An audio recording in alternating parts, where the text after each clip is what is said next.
griego es interesante, hermanos. Muy bueno. Te ayuda bastante. Una vez que usted sepa esto, mis hermanos, entramos a la diagramación. Yo sé que en gramática, algunos me contaban esta mañana, en gramática ya llevaron diagramación, entonces eso va a ayudar bastante. Incluso algunos me dijeron que están tesos en ese sentido. Así que vamos a entrar por él. ¿Listo? La diagramación, hermanos, es muy importante. La lingüística ha ido progresando y con ella el griego. Vamos a usar esa herramienta para poder hacer exégesis bíblica. En todos los idiomas, hermanos, la diagramación es posible, sea en inglés, sea en griego, en hebreo, en español, en latín, incluso en mi país, en quechua, se puede hacer eso. Así que es el análisis lingüístico en ese sentido, sintáctico, sintagmático, morfosintáctico, etc. Vamos a aprender a hacer todo ello. Veamos, la diagramación es como un mapa del texto que te guía a través del texto, indicándote el inicio y el final de dicho texto. Lo que nosotros llamamos la perícopa, ¿verdad? ¿Dónde inicia y dónde finaliza? Hermanos, la diagramación ayuda bastante para eso. Te dice cuál es la perícopa, cuál es la división exacta. 1. Segundo, directamente te bota el bosquejo exegético o hermenéutico, con los puntos que debe tener. Y eso tú lo transformas a un bosquejo homilético directamente, para que suene bonito, esté bien arregladito, etc. Y vamos a ver eso.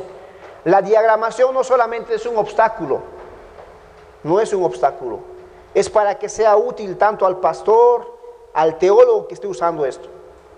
Y será un mapa para que puedas guiarte en el texto, para que sepas dónde inicia y dónde finaliza. Velo de esa manera. ¿Dónde inicia, dónde finaliza? ¿Dónde está la cabeza y dónde están los pies? ¿Cuál es el tema principal, el central? Ya después, si tú quieres, haces un arreglo homilético. Pero la idea principal vas a poder encontrarlo así, de esta manera, diagramando. Y esto, hermanos, está comprobado. Está comprobado. Si preguntan a los estudiantes del anterior ciclo, lo comprobaron y lo siguen usando. Ya sea que lo diagrames en español o lo diagrames en griego, no interesa. El tema central va a aparecer. Y a esto, mis hermanos, se le llama estudio sincrónico y diacrónico. Sincrónico porque te metes en el texto, estás en el texto.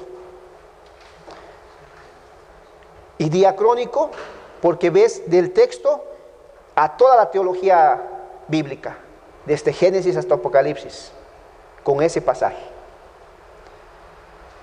De ahí la importancia de la diagramación, porque te lleva no solamente al texto, sino a toda la Biblia. Sincrónico y diacrónico.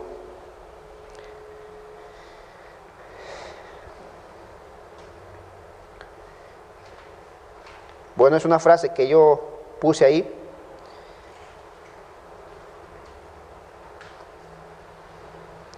Otra frase. La diagramación ordena la oración de forma lógica, como nosotros pensamos los hispanos. Vale decir, sujeto, verbo, predicado.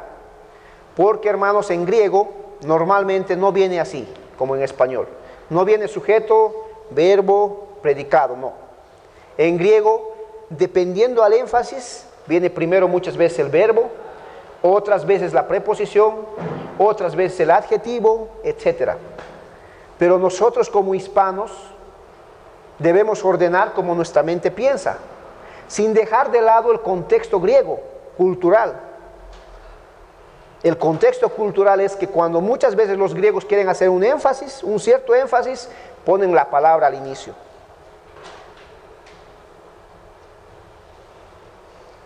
Entonces, la diagramación ayuda a esto, a ordenar lógicamente el texto. Te ayuda a bosquejar, ya te dije.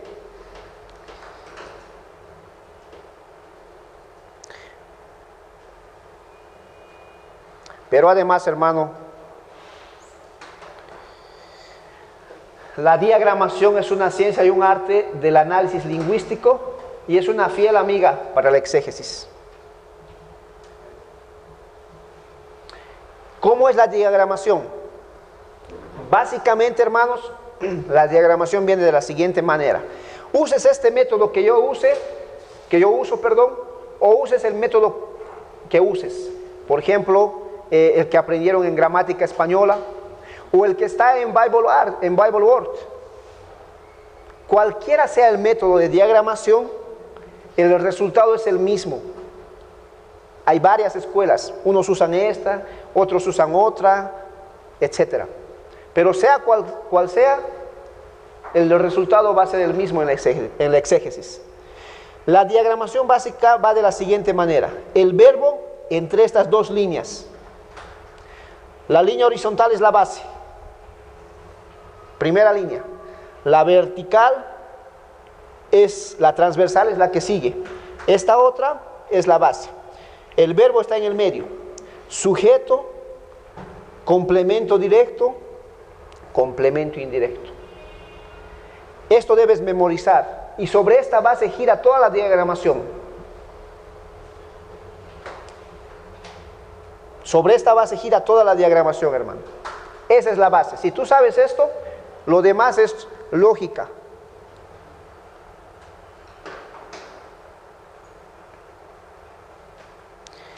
La diagramación nos ayuda a entender la idea original del autor, para no sobreponer nuestras ideas al texto. Y mientras más tiempo pases en el texto, mucha mejor comprensión tendrás del mismo. Pero si faltando 5, 10 minutos, 1 hora, 2 horas quieres hacer el bosquejo y la exégesis, olvídalo, hermano. Y muchos pastores están así, ¿verdad?, en nuestros países. Por eso es que es tan importante volver a las escrituras, volver a la exégesis, volver a la teología exegética, para luego ir a la teología bíblica, sistemática, dogmática, pastoral, aplicativa.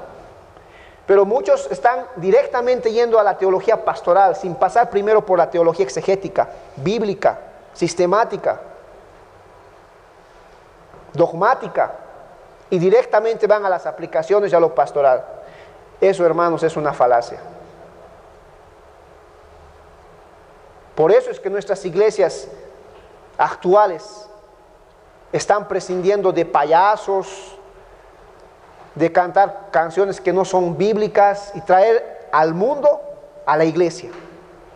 Lo que necesita hoy día la iglesia es una exégesis seria. Y vamos a empezar a hacer eso desde los idiomas originales. Recuerden, hermanos, lo que digo. Yo no concibo predicar un sermón sin antes haber estudiado en los idiomas originales. No lo concibo.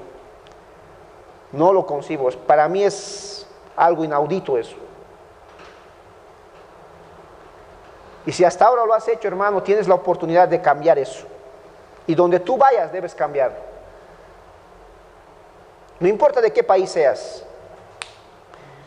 No hay necesidad de hablar desde el púlpito que el griego, que el hebreo dice esto, no. El griego es para ti, para que entiendas el texto, para que entiendas la mente de Dios plasmada en la Biblia.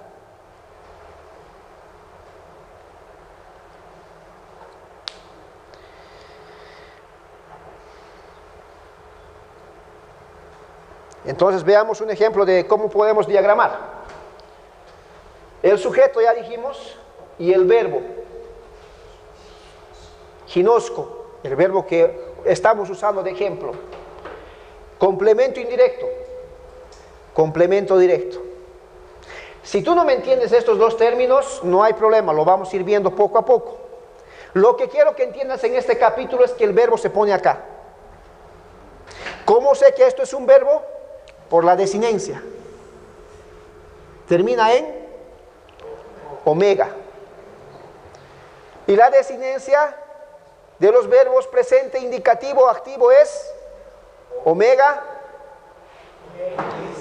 o, eis, ei, omen, ete, ousin. Exacto. Si tú sabes eso, ya puedes reconocer que esto es un verbo sin ninguna duda.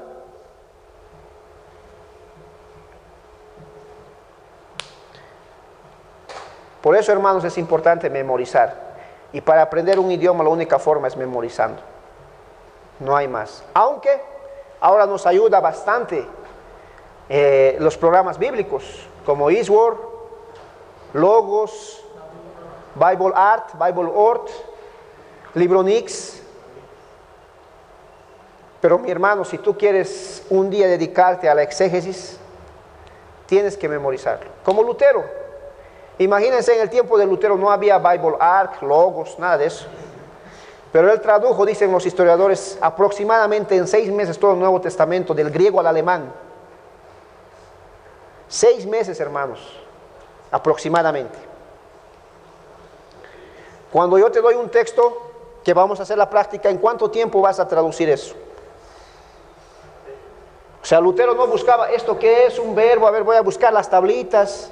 No, Lutero lo que hacía es directamente al texto. Leía como si estuviera leyendo español. Ese es un teólogo. Y es lo que necesitamos en nuestro siglo. Teólogos. Exegéticos.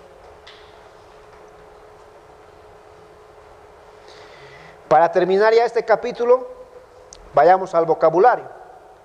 La única forma de aprender es memorizando.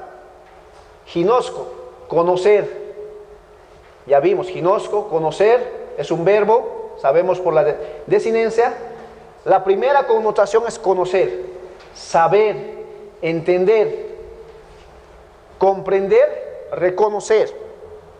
A medida que va alejándose la connotación, es menos probable que esa connotación sea la que se deba usar. Por eso es que la connotación más aproximada es conocer o saber, al menos en este verbo. Eso es importante en la etimología de la palabra. Aparece, es un verbo, dijimos, 223 veces en el receptus, en el texto recibido, y 222 veces en el crítico. Esto hago, hermanos, para introducir a una crítica textual ya en el Nuevo Testamento. Porque lo vamos a necesitar con el tiempo. Vamos a necesitar esta crítica textual.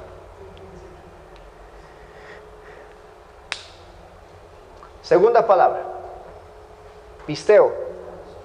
Creer, confiar, tener fe.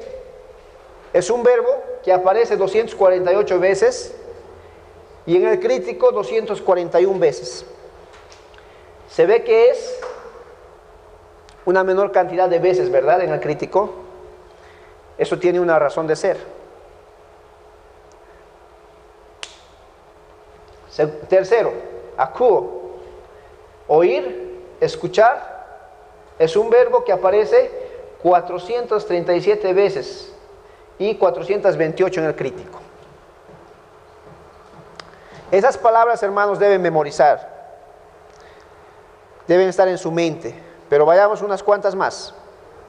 Otros verbos. Blepo, mirar, ver, guardarse, 135 veces. Balo, echar, arrojar, lanzar. Poner, 125 veces, 122 veces. Si se dan cuenta, aparece más de 50 veces. Y si aparece más de 50 veces, es que es muy importante. Demasiado importante. Y debe memorizar.